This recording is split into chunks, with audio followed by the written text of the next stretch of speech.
And welcome everyone to another edition of the EWA podcast. I am your host, Craig, and I know, called out by Russell Line this week, where has the EWA podcast been? It has indeed been stuck inside an escape room. Just recently built 2 new ones, and now they are running for the summer and for the next year. I don't want to build another one for another 12 months, so the EWA podcast should be back in full force as long as I have the capabilities to do so. So I'm coming back with a huge guest, maybe my biggest yet, in terms of ego, my biggest guest yet.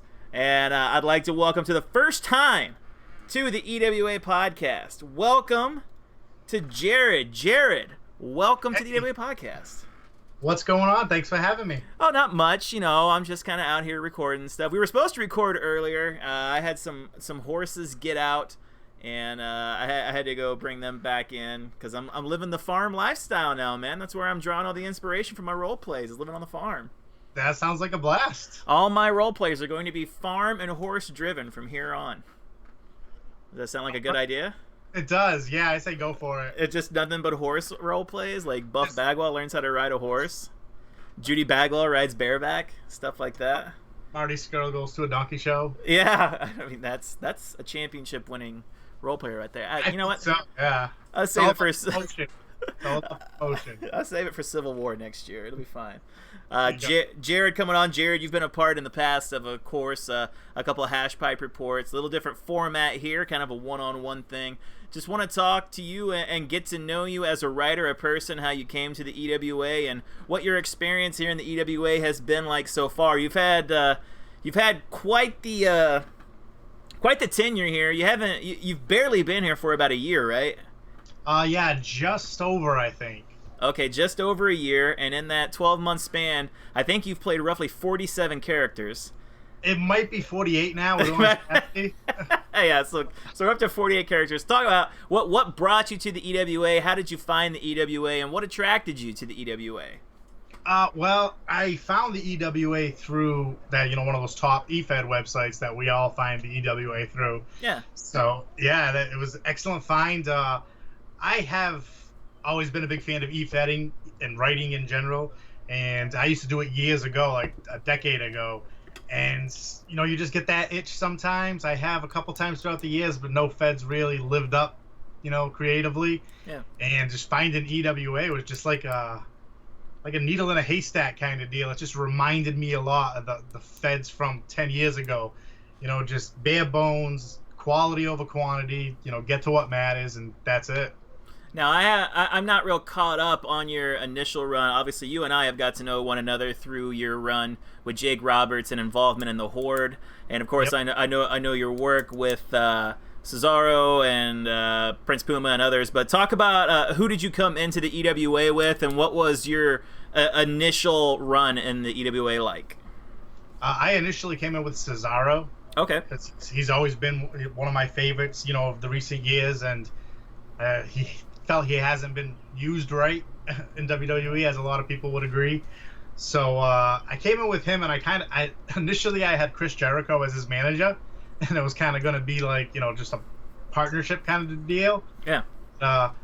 Thankfully, very quickly, Chris Hero reached out to me about reforming the Kings of Wrestling, and so thank God I agreed to that, because after that we went on a great run, and it was a blast for the better part of the year. So you show up, and the handler of Chris Hero reaches out to you and is just like, "Hey, let's form a tag team." Now that's not something that happens to a lot of people who join up in EWA. So talk about how that random happenstance kind of shaped and molded your EWA experience early on. Oh man, I was extremely lucky. Not only through Chris Hero reaching out to me, but also Brett with my feud with Trevor Mann and Ken Shamrock. Like, I really lucked into just 2 great opportunities for my characters to work with, a couple great guys, and I thought that's just how it went, and I was just I couldn't be happier, and I just dove in head first. Oh, things are so easy here. Everyone, all the old timers are so quick to work with new people. Like, hey. How wrong were you? Yeah, that podcast a couple months ago really threw me off of it. You're like, what? This wasn't my experience at all. What the hell, man? Yeah, exactly. So you come in, and then yeah, let's talk about your feud with Ken Shamrock, because let's the what if game is so shitty at times, but let's just hypothetically throw it out there. You are just maybe, a decision away in that feud to being the one that winds up becoming the #1 contender, maybe leading a Super Brawl team with Trevor Mann, and then having that the role that Ken Shamrock has played in the last 7 months could have very easily been you, the way that feud went. Yeah, and a lot of people were saying that like towards the end of our feud, and I just felt we were both doing great work, and it was just so much fun. And to be honest, like I never really thought about Ricochet coming ahead in that feud and getting the world title run, just because I didn't think he was there at all. Yeah. And even though Ken Shamrock came in around the same time, like he was there. He just I don't know, there was just something about the feud and everything, and just him coming out on top in the end. What happened was what was supposed to happen. So you think so? Yeah, I do. I like never once really during that feud did I really get the feeling that I really wanted Ricochet to pull through. I was just enjoying it from week to week, month to month. So that loss didn't really like affect you in a negative way or anything? It didn't sting? Not at all, because essentially my entire Ricochet character and Trevor Mann was that feud with Ken Shamrock. Right. So I still had all of that. So the loss of the feud in the end, and being the the heel character, it's easy to kind of just spin that.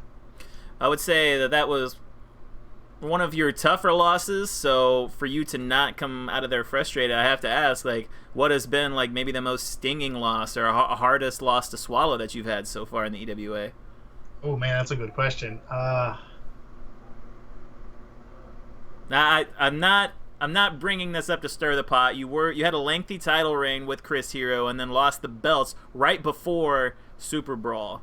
And I've been in that situation. I know how it feels. We'll get to Super Brawl and your experience with it in a second, but you want to go in as champs. Obviously, you want to come out as champs, but you want to go in as champs. I mean, was that it for you? It really was, yeah. It was either between that or the recent loss to the Vaudevillains when they were defending their titles. It was definitely that one, just because, going for, the better part of the year as the champs, defeating everybody in front of you, and then losing right before Super Brawl. Yeah, that stung. It's like you stumble right before the finish line, but you still have a chance to win with Super Brawl. You still have it, like you stumble, but you try and regain and catch yourself. You were drafted to Chris Sabin's team, led by Lou. This was your first Super Brawl experience. Talk about working with the team and all the talent that was there. That was a pretty stacked team. Yeah, and it's funny because essentially I believe we were all relatively new to the Fed within the year. Chris Hero, Lou, Cuz, and myself. And I thought we worked great together. It was very fluid, very easy. We were all very easy to work with, and everything just came together relatively easily. I mean, aside from one hiccup towards the end where Cuz was having a little problem getting on to get some work in, but aside from that, I thought everything worked out pretty well. Yeah, obviously falling short, you came into the new year and kind of wanted to revamp some things. I reached out to you with Jake Roberts, and I reached out to you to join the Horde and kind of gave you a pick of what character you wanted to use, and you wound up going with Jake Roberts. I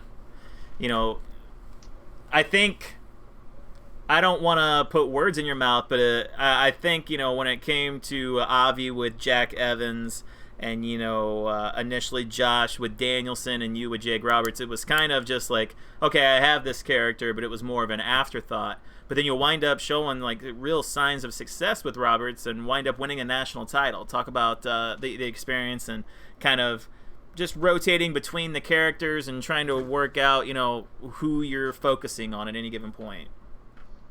Yeah, that's been really tricky and interesting with the start of the year, because at the beginning of the year, if you would have asked me, I would have said my main concentration right now is going to be Prince Puma. Yeah, and that's what I was going to ask you. Is like, it seemed like Puma was the one you wanted to go forward with.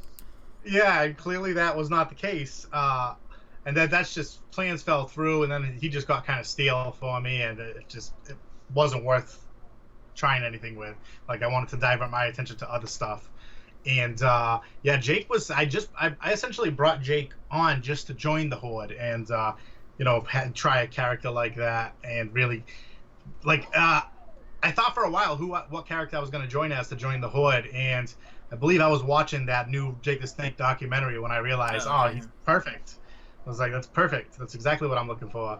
So and yeah, it's just happenstance, just the right situations, and I've just been really having a blast writing with him. It's been a lot of fun because it's just been so fluid, and that's pretty much he just tells the story itself, and it's pretty surprising.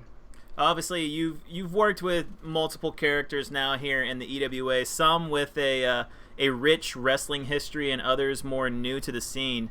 Do you find maybe that the older wrestlers and guys that have been around a while are easier to develop stories for because they just have that history of life and wrestling and entertainment, or do you think coming up with your own backstory for newer guys is easier and more fun? I think the newer guys, without a doubt. Yeah, I like that element of kind of being able to mold it from the very beginning. And I don't know, yeah, I find it a little bit trickier doing it with the older guys, just because you've kind of seen them go through so much already that it's hard not to kind of like go back to a lot of stuff. You know what I mean? Yeah. So yeah, I definitely find the newer, younger guys a lot more fun to work with. That has a tendency to happen whenever you're working with the older guys. It's hard not to, when you're using Jake the Snake, not just say, okay, Jake has an alcohol problem, he's distant with his family, let's focus on this. It's hard to kind of cut out your niche and make an older character. Maybe that's just a testament to quality writing for guys who can come in, like you mentioned it before, like Brett with Ken Shamrock, and just creating this facet of Shamrock and giving him a different story than the traditional one that you would expect Ken Shamrock to have in the EWA. It's really impressive because you're asking people to become invested in a character for a second time, and a lot of people wouldn't be interested. They think it's just going to be more of the same. Do you think people have a hard time separating the real life character from what they're supposed to believe the EWA character is like? No, not really. I think for the most part, a lot of people stay grounded and they add their own different personality elements to it. You don't think that's where a guy like Walter may have run into some issues, is that people who were reading his stuff, and I'm not saying this for me because I've been around this long enough to know the difference, but the insane clown gimmick, and then you see him in real life and it's nothing like that. Yeah, that's true. That one was risky, but it was great while it lasted. I had a blast with it. I liked a lot of the work Bryce did with it. How much? Yeah. Oh, go ahead. I was just gonna say, long term, yeah, that's really hard to keep up with something like that. I say you haven't really strayed far from reality with your characters and your role plays. What would say is probably the furthest you've gone and furthest you've stretched the boundaries of reality with your characters?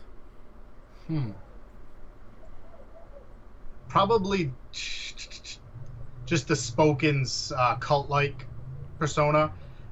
Maybe Jake's relationship with Damien. But yeah, I don't really dabble too much far from reality. Unless the character calls for it. If it was a character that called for it, I'd have no problem doing that. You mean like the Boogeyman? Exactly, yeah. So talk about your interest in doing the Boogeyman. I see him down here on the list as someone you'd like to enjoy playing. Yeah, oh man, I've wanted to play the Boogeyman in Neefhead since he debuted. Just because I feel like that would be just such a fun character to control and create stories with. I don't think it would go very far at all. I think it would last maybe a couple months, and then it's like, okay, you can only eat worms so much. You really have to develop a whole new character, essentially. That's the thing, is like you can come up with these outlandish, outworldly things, but it really only does go so far. And what a testament to Lou with the PCO character. Yeah, really. To take something like that and go as far as he did with it. And Lou is someone that, as far as we know, we haven't seen him around in a while. So hopefully he's doing well and comes back to us, because he was a top tier quality writer for sure. Oh, absolutely. Well, PCO and Chris Sabin. You've had the pleasure of working with quite a few people in different feuds. Who would you say your favorite person to work with has been so far? Oh, wow, that's a good question. The guys in the Kings of Wrestling are a blast to work with.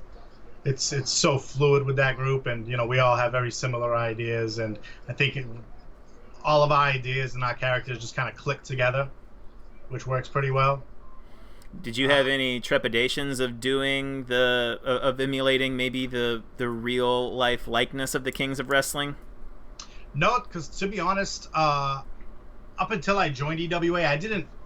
I knew of indie stuff, but I didn't really watch much of it myself. Yeah. So I didn't even really know much of the history of the Kings of Wrestling when Hero asked me to team up. I learned a lot of it, doing research and after the fact.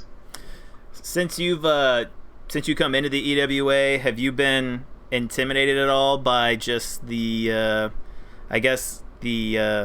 tenure of some of the people here and the high caliber of role plays that get posted? Have you ever been in a match, maybe outside of Super Brawl, and been like, man, like I've got my work cut out for me?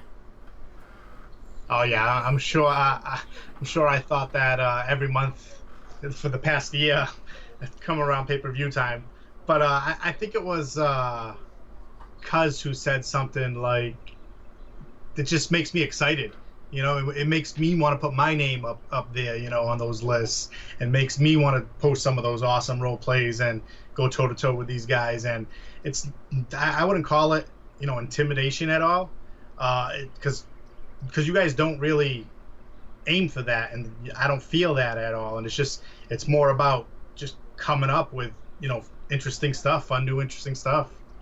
Yeah, what would you say your favorite or best role play that you've posted is? I had a couple favorites. I had one with Tessa Blanchard I liked a lot, where she was in an airport and had a little connection with a little girl. And then a few of my recent Jake the Snake ones I liked a lot, like his drunk dialing his sons and him sitting outside the bar waiting for his son. I like those two a lot. My Cesaro one last year that I believe helped win us the tag titles, where he was at the steak restaurant, kind of had an inner monologue deal. Yeah, I have a few favorites. What the hell was I gonna ask? I had a follow up to that. All right, so you have your favorite role plays, and you have other people that you enjoy reading as well. Who are some people that not right this moment, but in the past have jumped out to you?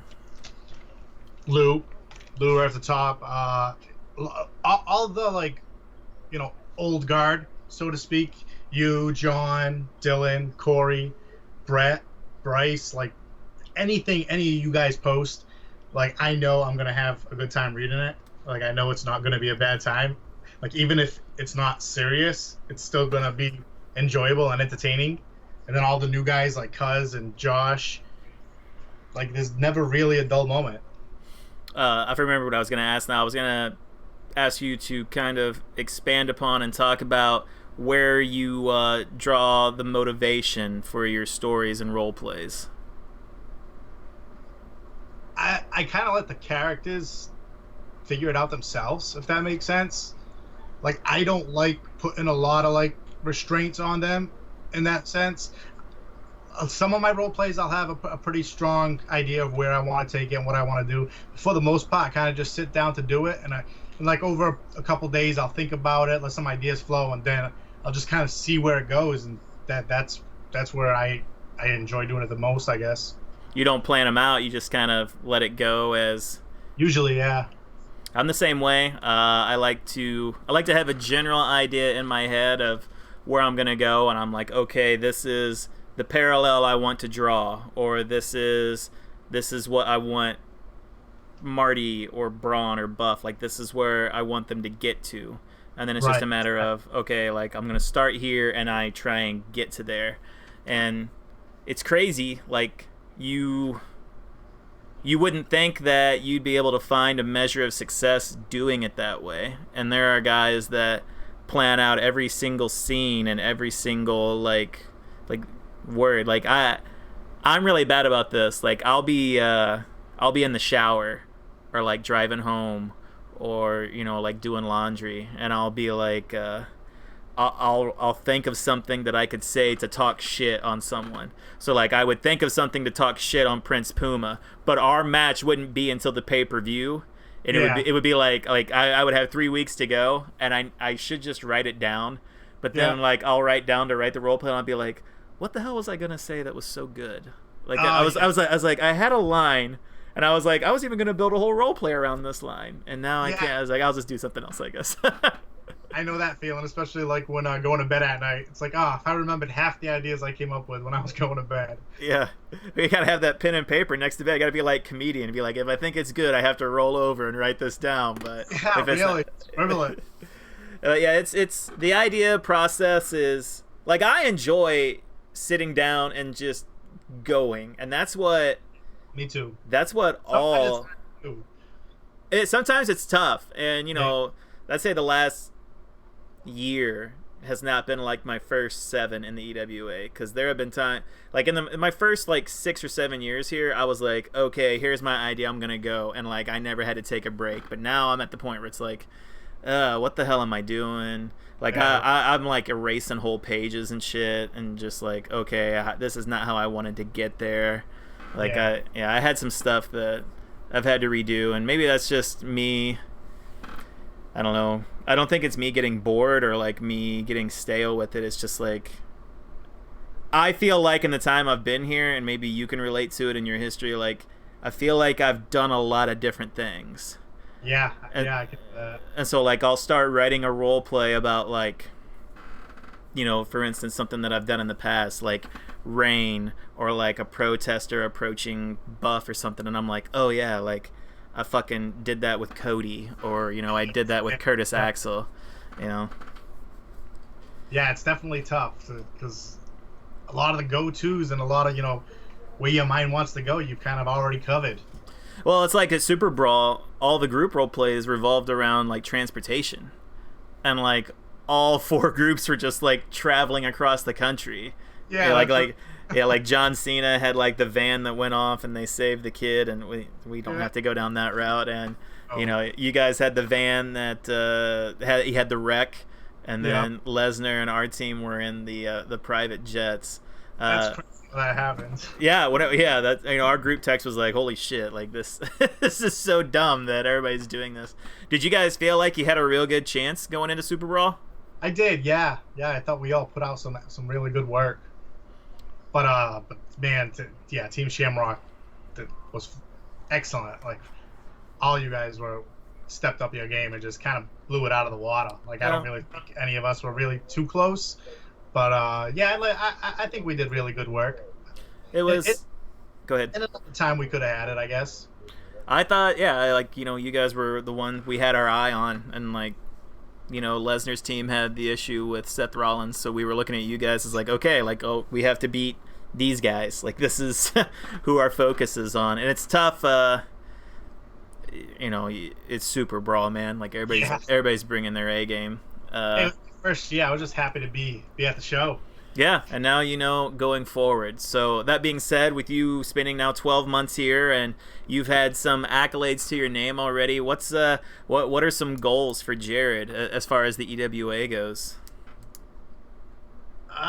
Nothing really particular. Like right, he's achieved it all, ladies and gentlemen. He's the top of the world.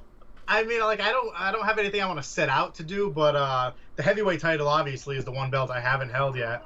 So that would be nice. But my immediate action is I really want to develop MJF and see what I can do with Orange Cassidy.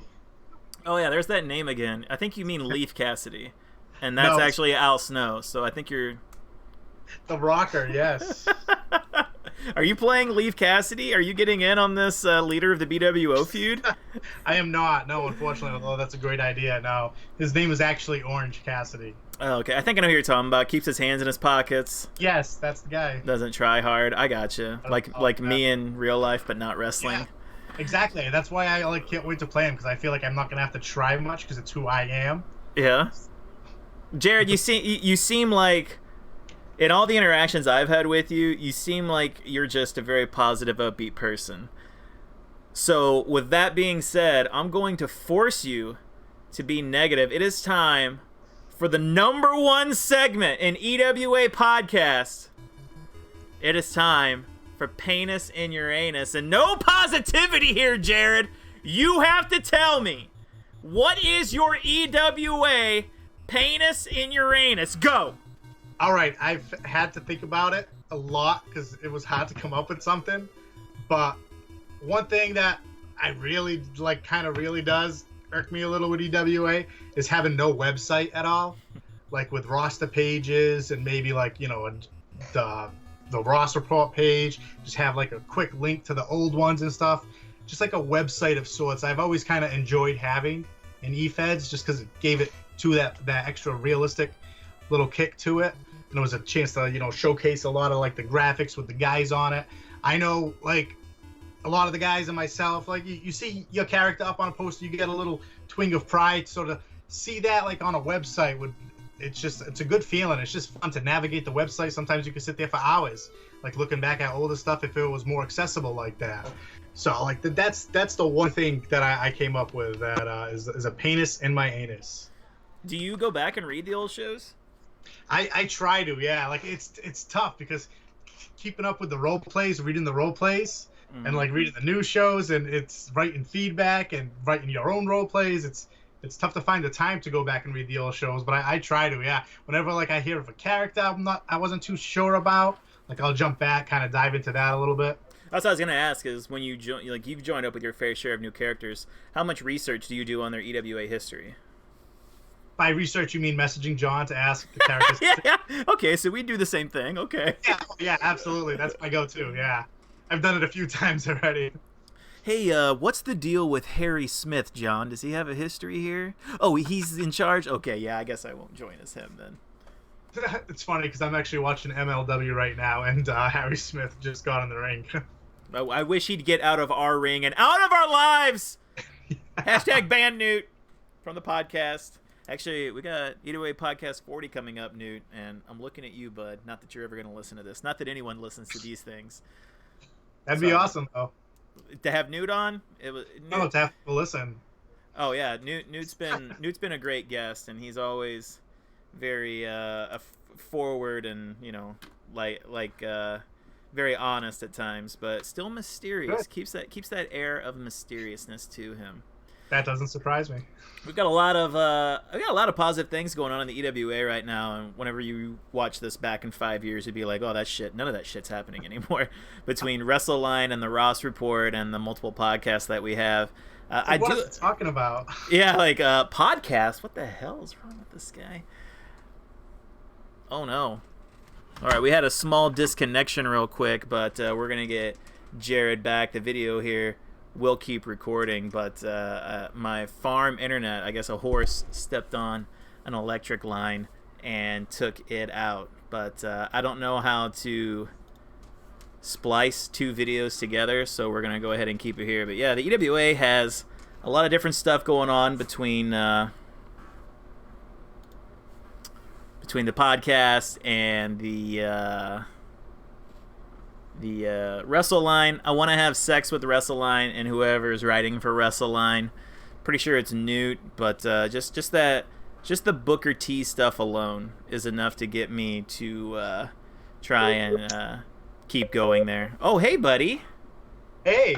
Don't worry, I just got disconnected there. That's farm internet for you. I did not stop recording. Okay. We are still going because I don't know how to splice together two videos, and I'm just saying stuff during the break that people are like, "Shut!" I'm like, the podcast is just a great thing for the EWA. Please come back, Jared, and save me. I'm like, here's my dog right here on video. Oh, jeez. I get disconnected like 2 or 3 times a day, and I have been waiting for like the time it happens during a podcast. So another first for you. I took down your like best, like your favorite matches too. Like, oh, no one can see your favorite matches if you're not here to talk about them.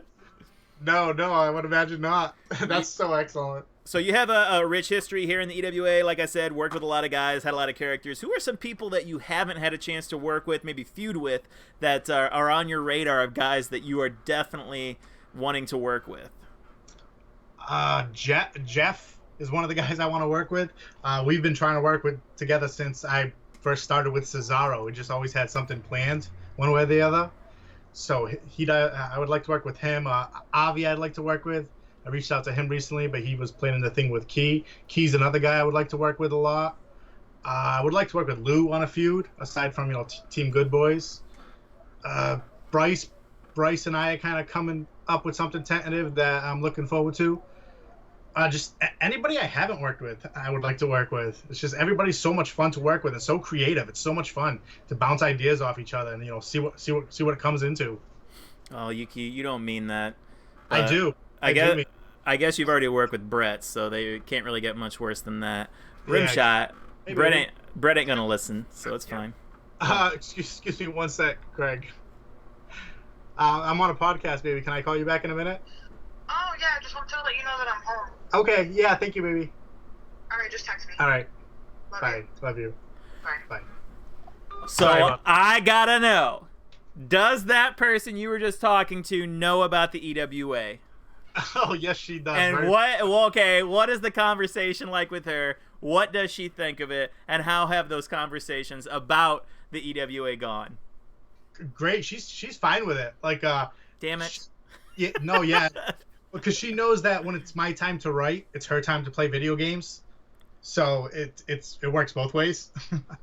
So it works pretty well, and she finds it interesting. Like, she doesn't read anything. Like, she'll read one of my role plays if I ask her to, but for the most part, she finds it interesting, and she's slowly understanding and enjoying wrestling little by little. Okay, so you've introduced her into wrestling as well.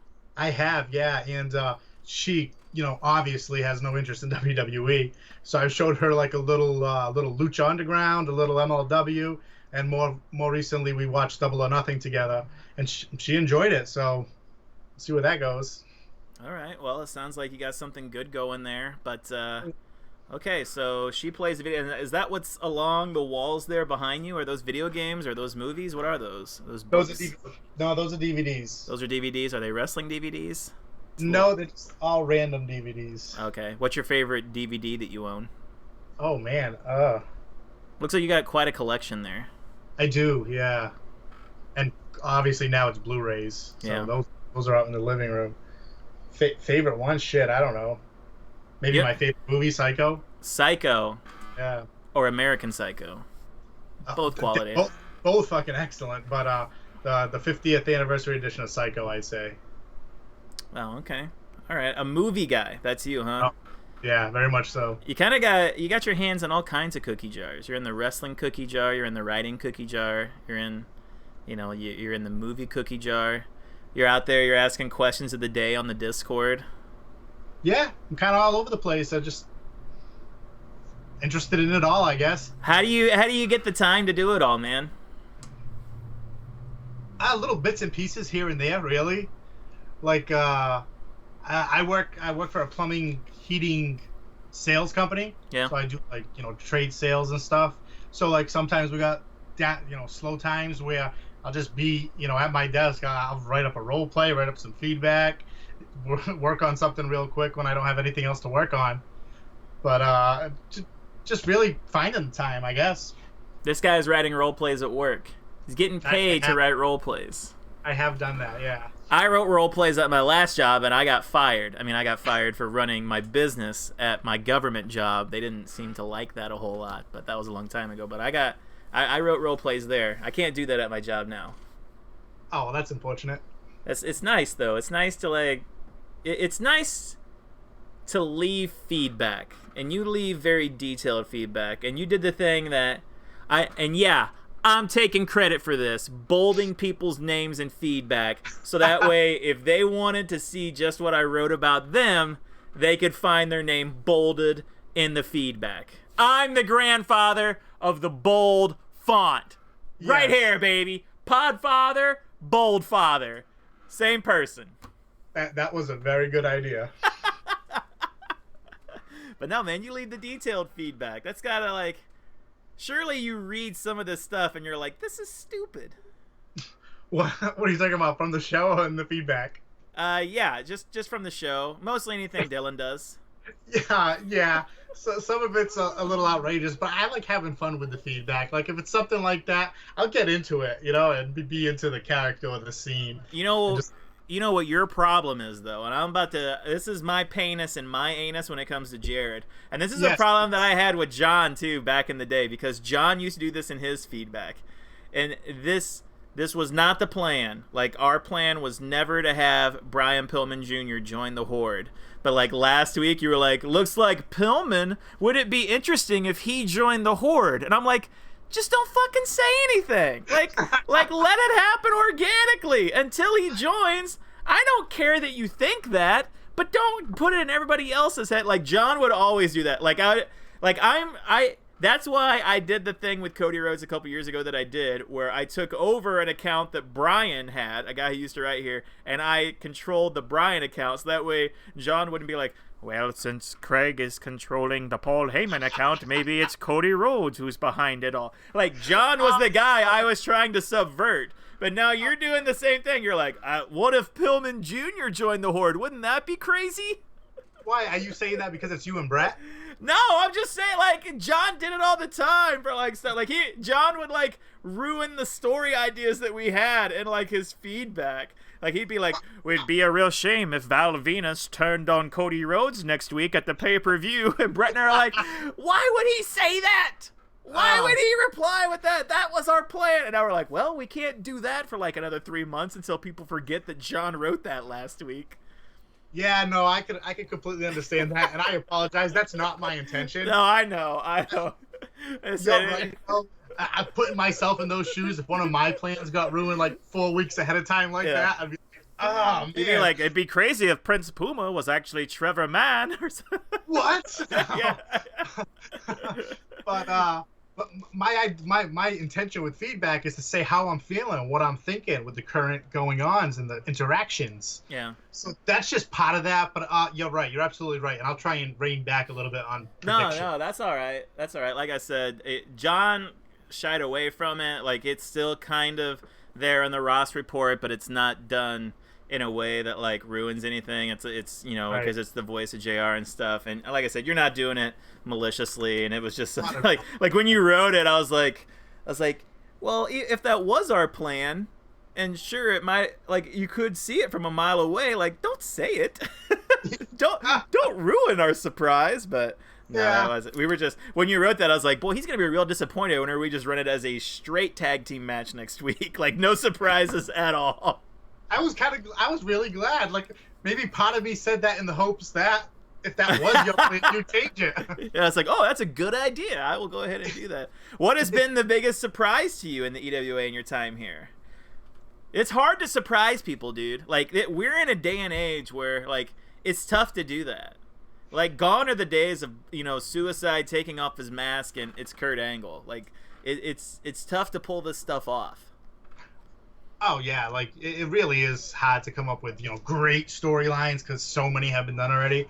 But I just think the longevity of everything at the EWA, like every week there are guys ready to role play. Like it's crazy. Like I haven't seen a Fed like that since I can't even remember, a long time ago, where every week you had people ready to work on programs or ready to role play or throw a segment in. Like we have a problem with people putting in too many segments. Like that's a good problem to have. Like that's what's been really surprising about the EWA to me. Yeah, that's obviously one of the things that I like about it and has kept me around. And in all my time here, I can still count on my hand the number of people that I still haven't worked with and want to work with. Like you said, I don't think I've worked with Jeff, and I did a little bit with Avi. In all of our years together, Bryce and I's paths have never crossed. Like it's always just been like we were at different levels. He was at the world title and I was at the national, or vice versa. So but like you said, there's always somebody ready to go and ready to step up, and I think that's what's good. Is the thing I like about the EWA, and this is where we get disconnected again. But no, the thing I like about the EWA is that nobody, like people understand that you have to work for, the accolades and the championships and everything that goes with it. Like you have to build towards that, and you have to earn your position and put yourself in a position to get that, and not just be expected to walk in per se and take it. And a lot of people don't like that about places. Yeah. But I personally, I love that. Like the challenge of it all. Like, and it's not even really a challenge. I see it all as a lot of fun and just working together and being creative, and the competitiveness is a lot of fun too, because of course you want to win. Everybody wants to win. Yeah. So, and it's so even here in the EWA that any given week, any one of us can go over the other, and that's just so awesome. It's like, whatever you're coming with that week, that's what it's going to matter. That's what it's going to count on. Yeah, and even after being here so long again, like I know that it has to be brought every week. I know that you can't take a week off, and you can't half-ass anything, because if you do, like, you're gonna take an L, and that it's not that losses are hard to rebound from, but it's a momentum-based Fed, and not a momentum-based, but momentum plays a big part in it, as well as story and the writing. So you gotta put yourself in position for it. Yeah, absolutely. I agree 100%. So are you currently dabbling in any other e-feds, or have you in the last year? Has it just been EWA strictly? Oh yeah, 100%, completely. Like, I think I might have looked at 2 other sites once, but I have no interest in finding anywhere else, because everything I want is right here. Everything you want is right here. Yeah, pretty much. A podcast, a hash pipe report. 2 of them, yeah. Two podcasts. I mean, one isn't bad enough. Yeah, right. People don't listen to one not enough. They have to not listen to 2 podcasts. And then that takes not to listen to 2 podcasts. And then I get guilted into bringing mine back because of WrestleLine. Yeah. Oh, man. Yeah, that was kind of a call out. I know. It's all right, though. We're busy. here. We're here. Yeah, we're here together. I'm busy, okay, Jared? Like, you can't just expect me to drop everything for... You got horses escaping. I got horses getting out. I got, that was not the case a year ago, so, don't steal my roleplay ideas, but I got stuff, I got stuff happening. So who's next on the horizon? Obviously, we see below me and next to you, like, who guys are that you'd like to... who you wish you could play in the EWA. A couple of them on the Hall of Fame list, so you're not gonna be touching them anytime soon. But you blow through them like they're jawbreakers. And after you've had your way with them, what's on the horizon for Jared after Orange Julius and Michael J. Farnicus, or whatever his name is? I think what you see is it, really. No, I call it bullshit on that. And I feel like it's bullshit, to be completely honest. Because give me a month and some new AEW superstar, I'll be like, he's so cool, I want to roleplay as him. But no, I'm really excited for MJF and Orange Cassidy, and I still got Cesaro. Cesaro's not going anywhere. Jake, I'm still going ahead with Jake right now, but the longevity of Jake the Snake with what I'm doing with him, I don't really see it there. We'll see what happens, but I don't expect to keep him around for too much longer. So, and yeah, I really don't have any other outstanding ideas that are really picking away at me. So I think I'm gonna concentrate on what I got right now. Do you think there will ever come a time when Jared focuses on one character enough to make that big world title push? I do think so. And it was close to coming this time, because I was at a time where a couple of my guys weren't in programs, so I could do it if I wanted to. But yeah, I see it happening eventually. Not anytime soon. Possibly, who knows? Do you want to? I thought Puma was going to be my guy right now. Well, maybe in time we'll get there. Do you want to make any sort of justification for your EWA top 10 with Marty Scurll being second, or are you just that daft of a person? I'm going for the cheap pop with that. I'm going with the good guy, like the good guy. Oh my God, you are such a mark. You are such an EWA mark. Yeah, I'm sorry. You're like Charles. It's real to you, man. Listen, I'm a big Marty Scurll and Horde fan, obviously, but I thought you were going to say you were a big Charles fan. I was like, well, the podcast is going to take a direct turn here. Not quite. But Marty's getting a little stale. He's getting a little stale with the Horde. But that's why this thing with Pillman Jr. really has me excited, because I'm not sure where it's going to go, and it's definitely the kind of mix-up that Marty needs. Well, it's a shame that you think the Horde and Marty are getting stale. I hope nothing were to happen to Jake Roberts. There's my feedback for you in the feedback thread. I hope nothing happens to him, too. It would be terrible if Marty turned on Jake on Slam. Whoa, don't go throwing things out there like that. I'm just leaving feedback, dude. Jake Roberts in bold. Jake Roberts gets turned on. I'm gonna act all shocked next week. Oh, what the hell? You just like after that you'd be like, it'd be crazy if Jake faced Marty in a world title match and beat him. Damn it, our idea. Damn, you gotta stop doing that. Yeah. Well, Jared, we for a while we called you Cuz and Josh like the new guys around here, but after some point you kind of just get entrenched as one of the guys, and I think each of you have done that. Your writing is a testament to itself.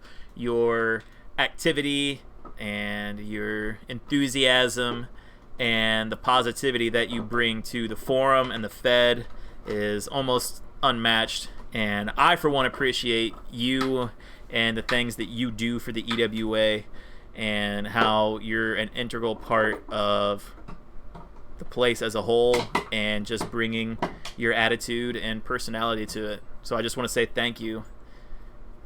Man, I really appreciate that. That's, it's my enjoyment out of the EWA and all of our enjoyment out of it. It's just a testament really to everybody else. And all of us new guys kind of catching on and becoming part of the crew is a huge testament to you old guys, older, EFED guys. But it's just, yeah, wow, thanks. I appreciate that. And I'm just happy to be here. I'm having a blast doing it. So if you guys are enjoying it, great.